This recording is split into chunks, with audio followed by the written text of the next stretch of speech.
और जिस तरीके से हुड़दंग और दबंगई ये लोग दिखा रहे हैं चुनाव के दौरान, इसका पूरा का पूरा नुकसान इन लोगों को बिहार में 40 की 40 सीटों पर होने है कि चौंकाने वाला रिजल्ट आएगा। बिल्कुल चौंकाने वाला रिजल्ट आएगा, क्योंकि पिछली बार गठबंधन में एक सीट ये लोग जीत लिए थे, इस बार वो भी हारेंगे। तो चौंकना इनके लिए स्वाभाविक है, चौंकेंगे ही चौंकेंगे। जब सभा में जिस तरीके से आपकी मां को लेकर अभद्र बातें बोली गई, कैसे देख रहे इसे? भाई पहली बात तो मेरे लिए ये सेंसिटिव मैटर है। मेरे परिवार के ऐसे लोगों को गाली दी जा रही है जो सार्वजनिक जीवन में भी नहीं है।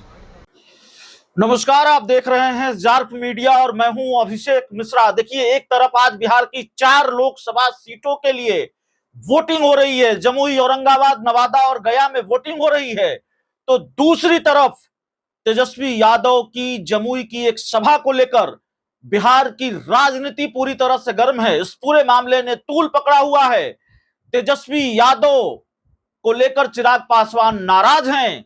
उनकी सभा में उनके सामने मुझे गाली दी गई, तेजस्वी यादव खामोश रहे, चुप रहे और इस पूरे गाली गलौज का ठीकरा तेजस्वी यादव पर फोड़ा है चिराग पासवान ने। दरअसल एक कथित वीडियो सामने आया जिसमें कुछ लोग चिराग पासवान को गाली देते हुए नजर आ रहे हैं और तेजस्वी यादव मंच पर भाषण दे रहे थे और इसी मामले ने पूरी तरह से तूल पकड़ लिया। चिराग पासवान ने कहा है कि किसी का भी खून खौलेगा। तो चिराग पासवान की नाराजगी इस बात को लेकर है कि वो चुप रहे इस पूरे मामले को लेकर।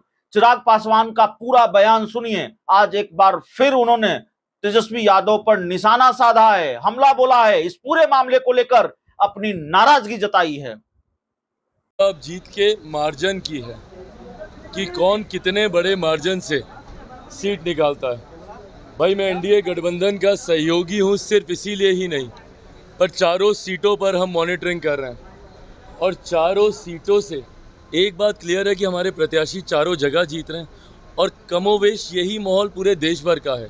लगभग 102 सीटों के आसपास देश भर में भी मतदान चल रहा है, तो यही माहौल मोर और लेस देश भर में भी है। बट बिहार का मैं दावे के साथ मैं ज़रूर कह सकता हूँ कि 4 की 4 सीटें जीत रहे हैं और यहाँ से जो माहौल तैयार होगा वो आपको अगले 7 चरण में दिखाई देगा। और कारण भी है, जिस एकजुटता के साथ एनडीए के तमाम घटक दलों ने, हम लोगों ने मिलकर चुनाव प्रचार किया, तमाम एनडीए के गठबंधन के घटक दलों के वरिष्ठ नेताओं ने, खुद प्रधानमंत्री ने यहाँ पर सभाएं की हैं।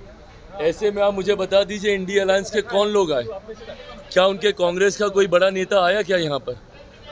राहुल जी को तो अभी तक फुर्सत नहीं मिली आने की, पहले चरण का चुनाव हो गया, इनके वाम दलों के बड़े कोई नेता यहाँ पर नहीं आए।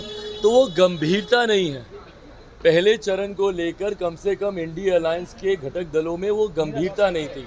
और गंभीरता का अभाव और लापरवाही और जिस तरीके से हुड़दंग और दबंगई ये लोग दिखा रहे हैं चुनाव के दौरान, इसका पूरा का पूरा नुकसान इन लोगों को बिहार में 40 की 40 सीटों पर होने है कि चौंकाने वाला रिजल्ट आएगा। बिल्कुल चौंकाने वाला रिजल्ट आएगा, क्योंकि पिछली बार गठबंधन में एक सीट ये लोग जीत लिए थे, इस बार वो भी हारेंगे। तो चौंकना इनके लिए स्वाभाविक है, चौंकेंगे ही चौंकेंगे। जब सभा में जिस तरीके से आपकी मां को लेकर अभद्र बातें बोली गई, कैसे देख रहे इसे? भाई पहली बात तो मेरे लिए ये सेंसिटिव मैटर है। मेरे परिवार के ऐसे लोगों को गाली दी जा रही है जो सार्वजनिक जीवन में भी नहीं है।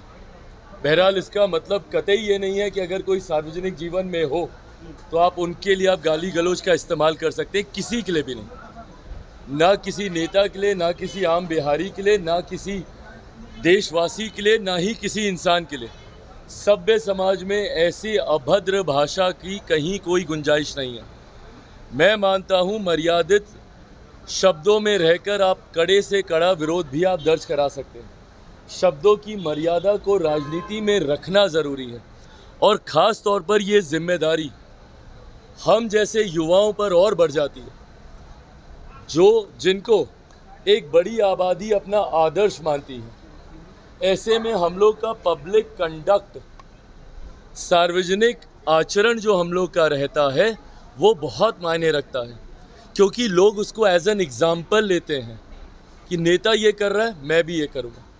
आपकी खामोशी, मौन समर्थन रहा उन असामाजिक तत्वों के लिए जो आपके सामने गाली दे रहे थे, और आप उस पर कार्रवाई करने की बजाय या कोई कड़ा वक्तव्य देने की बजाय आप क्या कहते हैं कि मैंने सुना नहीं। आप क्या कहते हैं कि ये छोटी बातों को तूल नहीं देना चाहिए। भाई, खून खौलता है, और मुझे लगता है हर बेटे हर बेटी का खून खौलेगा अगर किसी के भी माँ को इस तरीके से गाली दी जाएगी।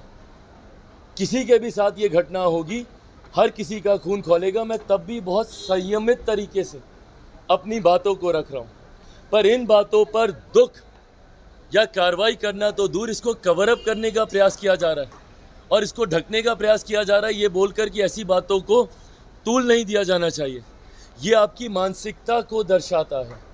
वही जंगल राज 90 के दशक का अब याद आने लग गया है, जिस वजह से हमारे प्रदेश से बड़े स्तर पर पलायन हुआ था।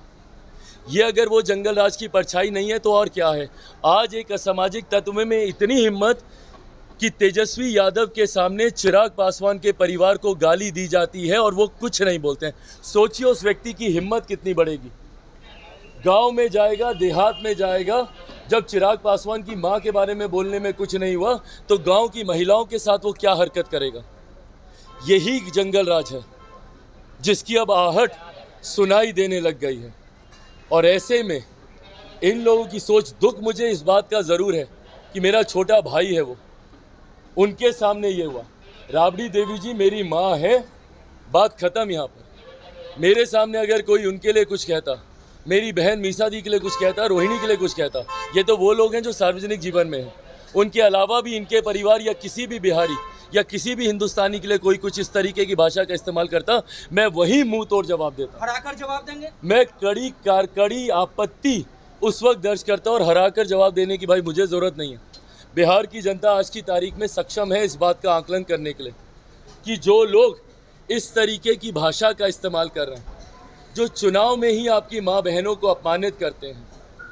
अभी नवरात्रि का त्यौहार बीता है, मातृशक्ति का पूजन हम लोगों ने किया है।